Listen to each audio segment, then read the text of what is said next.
Assalamualaikum warahmatullahi wabarakatuh.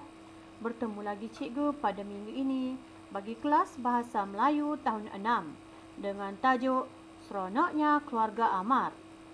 Lihat muka surat 6, buku teks Bahasa Melayu tahun 6. Standard kandungan pada minggu ini ialah 5.1, memahami dan menggunakan golongan kata dengan betul mengikut konteks. Standard pembelajaran 5.1.1, memahami dan menggunakan pelbagai kata nama am dan penjodoh bilangan mengikut konteks yang betul. Apakah objektif pembelajaran kita pada hari ini? Okey, pada hari ini, pada akhir pembelajaran, murid akan dapat menggunakan sekurang-kurangnya 5 kata nama am dan 5 penjodoh bilangan mengikut konteks yang betul. Kedua, menghasilkan sebuah penulisan imajinatif dengan bahasa yang menarik mengenai kisah seronoknya keluarga Amar.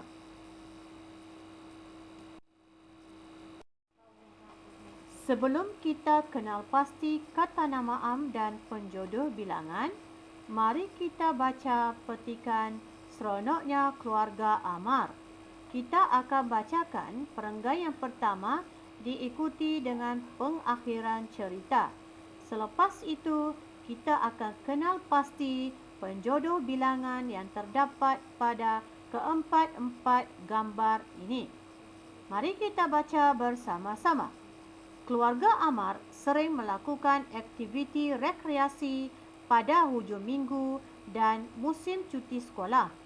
Baru-baru ini, mereka berkunjung ke hutan lipur Latar, Bayu, Baling, Kedah.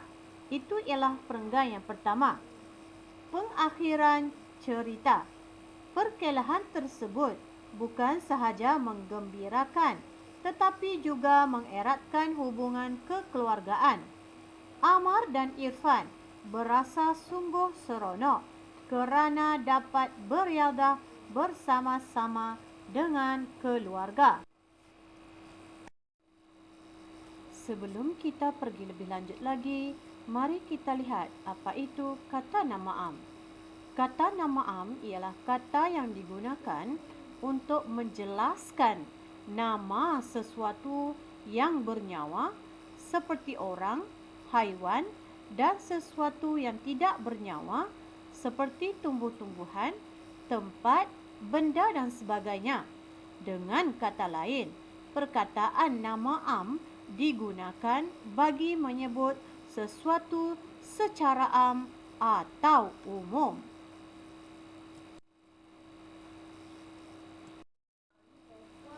Okey anak-anak, anak-anak boleh siapkan latihan yang diberi oleh cikgu pada muka surat ini.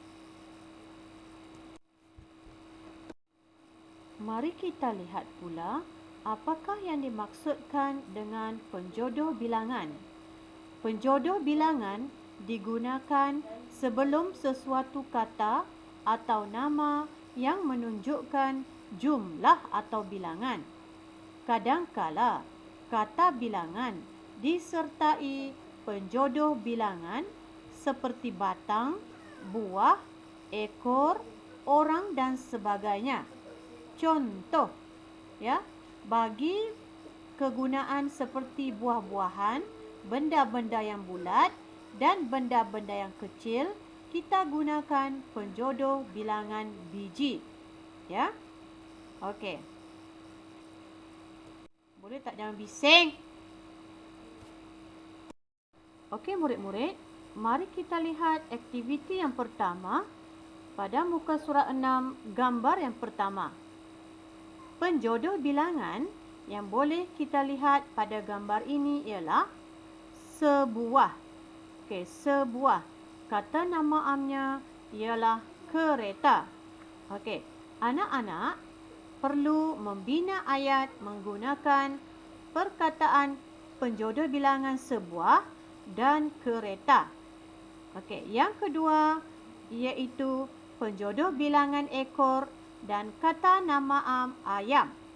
Contoh ayat yang diberi, terdapat beberapa ekor ayam sedang mematuk makanan di hadapan rumah itu. Okey. Penjodoh bilangan yang seterusnya yang terdapat di dalam gambar ialah buah dan rumah.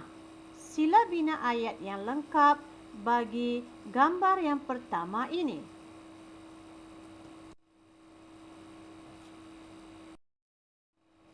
Mari kita lihat gambar yang kedua.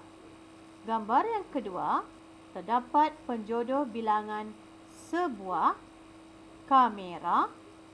Kata nama amnya kamera dan murid dikehendaki membina ayat yang lengkap menggunakan perkataan sebuah dan kata nama kamera.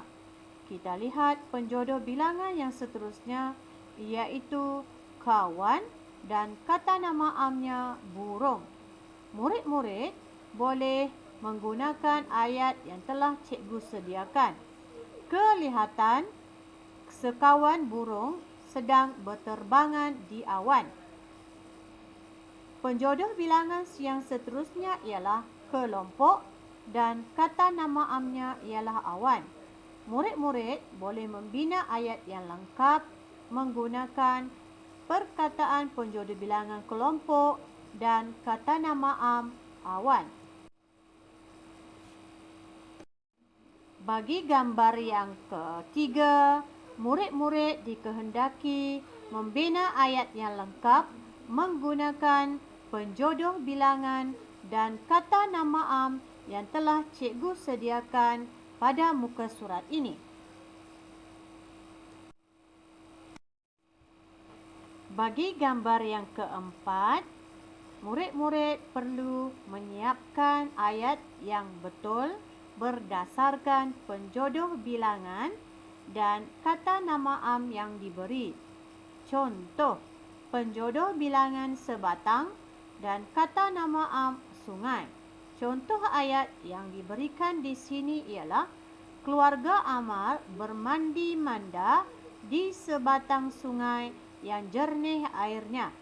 Bagi penjodoh bilangan yang seterusnya, iaitu ekor ikan rumput, murid-murid dikehendaki membina ayat yang lengkap.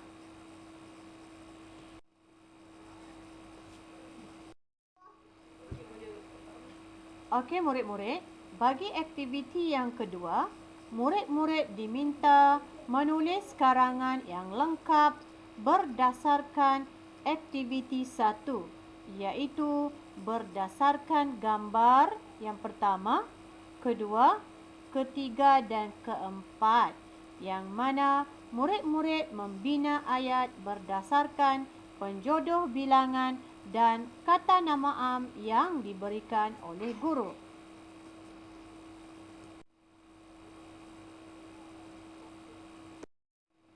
Okey murid-murid, sekian sahaja untuk minggu ini.